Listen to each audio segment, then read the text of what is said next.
Hello guys, आप सभी का हमारे चैनल पर एक बार फिर से स्वागत है। आज हम इस वीडियो में आने वाले एपिसोड के नॉवल के बारे में एक्सप्लेन करने वाले हैं, इसलिए अगर आपको इसकी स्टोरी लाइन पसंद आई तो वीडियो को लाइक जरूर करना। चलिए बढ़ते हैं वीडियो की तरफ। जैसा कि हमने पिछले एपिसोड में देखा था कि लू पेंग मार्स पर ब्लैक आयरन सिटी में पहुंच गया था, तभी बबाता कहती हैं कि सभी पावर सप्लाई को बंद कर दो। ये सुनते ही लू पेंग अपने क्लाउड कंटेंट 1 के आर्मर को पहन लेता है और अभी के दौरान लू पेंग 32 नाइफ को कंट्रोल कर सकता था और उसी की मदद से सभी एनर्जी टाइप को डिस्ट्रॉय कर देता है। इस कारण एनर्जी कट हो जाती है और बबाता कहते हैं कि पावर कट हो चुका है तो चलो अपने जरूरी सामानों को उठा लेते हैं। अब दोनों जरूरी चीजों पर टूट पड़ते हैं। वहीं लू पेंग एंशिएंट अंडरग्राउंड सिटी को खोजने लगता है। तभी बबाता लू पेंग को एक वेयर हाउस की तरफ इशारा करते हुए कहती है कि वहाँ पर कुछ इंपोर्टेंट वाइन्स होगी, क्योंकि जो सभी वर्कर्स होते हैं वो सारी इंपोर्टेंट वाइन्स को इसी वेयर हाउस में छोड़ते हैं। जिसके बाद लू पेंग जैसे ही वहाँ जाता है तो हैरान हो जाता है, क्योंकि वहाँ पर चारों तरफ ब्लैक आयरन के पहाड़ बने होते हैं। और फिर बबाता लू पेंग को उन आयरन स्पीड को देखने को बोलती है, क्योंकि वे बहुत ही ज्यादा इंपोर्टेंट होते हैं। अब लू पेंग जितने भी पहाड़ होते हैं उन्हें रिंग में स्टोरेज करने लगता है, लेकिन वो बहुत ज्यादा होते हैं, इसलिए लू पेंग बबाता को भी अपने स्टोरेज रिंग में स्टोर करने को कहता है। फिर देखते ही देखते ब्लैक आयरन का पहाड़ आंखों के सामने से गायब हो जाता है, क्योंकि बबाता ने उन सबको अपने स्टोरेज रिंग में रख लिया होता है। जिसके बाद बबाता कहती है इनसे तो सिर्फ छोटा सा इंटरस्टेलर शिप ही बनेगा।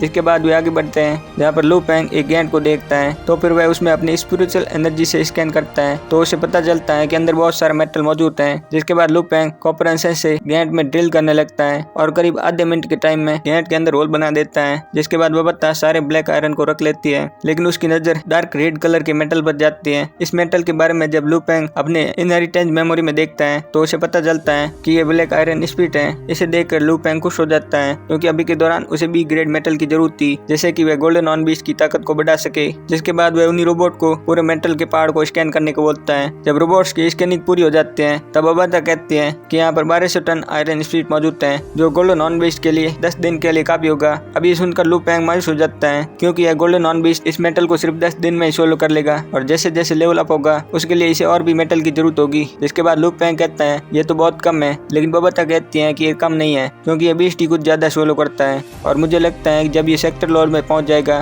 तब इसे ई ग्रेड के मेटल की जरूरत होगी, वो भी बहुत ज्यादा मात्रा में। इसमें अगर यूनमो प्लैनेट का मास्टर भी अपनी पूरी ताकत लगा दे तब भी वह भिखारी बन जाएगा। लेकिन अगर तुम्हें जल्दी लेवल अप होना है तो तुम्हें बहुत ज्यादा पैसों की जरूरत होगी, जैसे तुम मेटल को खरीद सको। जिसके बाद वे और भी मेटल को खोदने लगते हैं। तभी उन्हें एक बेसमेंट मिलता है और उस बेसमेंट का डोर भी आयरन स्पीड से बना होता है और जब वे उसके अंदर जाता है तो देखकर हैरान हो जाता है, क्योंकि यहाँ पर ब्लैक आयरन स्पीड पहले के मुकाबले में कई गुना मात्रा में था। जिसके बाद बबाता उसे कलेक्ट कर लेती है। फिर लू पेंग उसके बारे में पूछता है कि ये कितना है, जिस पर बबाता कहती है कि टोटल 12,300 टन आयरन स्पीड मौजूद है और 360 किलो आयरन एसेंस भी मौजूद है। जिसके बाद बबाता लू पेंग को कंट्रोल रूम में जाने को कहती है, जिससे कि वे सारी सिटी की जानकारी ले सके। जिसके 5 मिनट बाद लू पेंग कंट्रोल रूम में पहुंच जाता है और कुछ ही देर में बबाता उसे हैक कर लेती है, जिससे सारी डाटा बबाता के पास आ जाती है। जिसके बाद बबाता बताती है कि यहाँ पर एक मास्टर था जिसने इंटरस्टेलर शिप को एक ही मूव में डिस्ट्रॉय कर दिया था और यहाँ पर करीब 1.2 मिलियन मिनरल्स हैं और यहाँ के लोगों की फूड सप्लाई बंद हो गई थी, जिस कारण वे सभी यहीं पर फंस गए थे।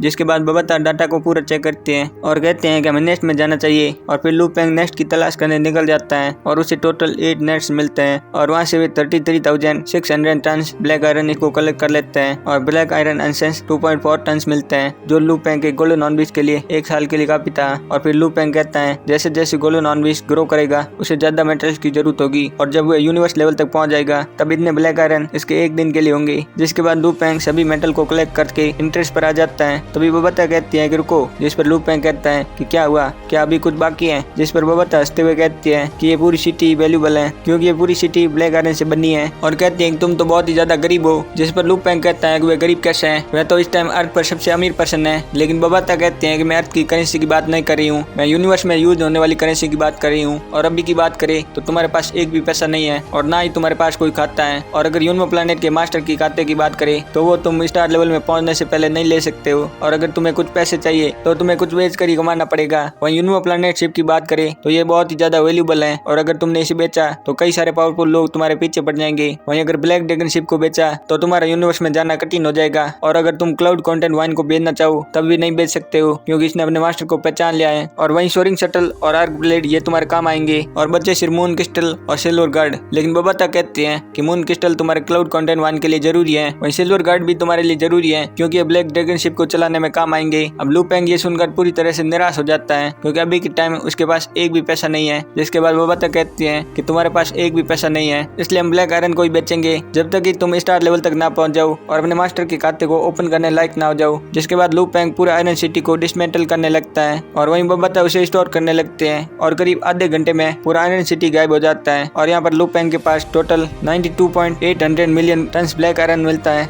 और फिर लू पेंग मार्स पर बाकी सर्वे करने के बाद अर्थ पर वापस आ जाता है। अब गाइस लू पेंग आगे क्या करने वाला है और क्या वह यूनिवर्स से आने वाले खतरे से अर्थ को बचा पाएगा या नहीं, वो हमें आगे के एपिसोड्स में पता चलेगा। इसलिए बना रहिए हमारे चैनल पर और चैनल को सब्सक्राइब जरूर कर दीजिए।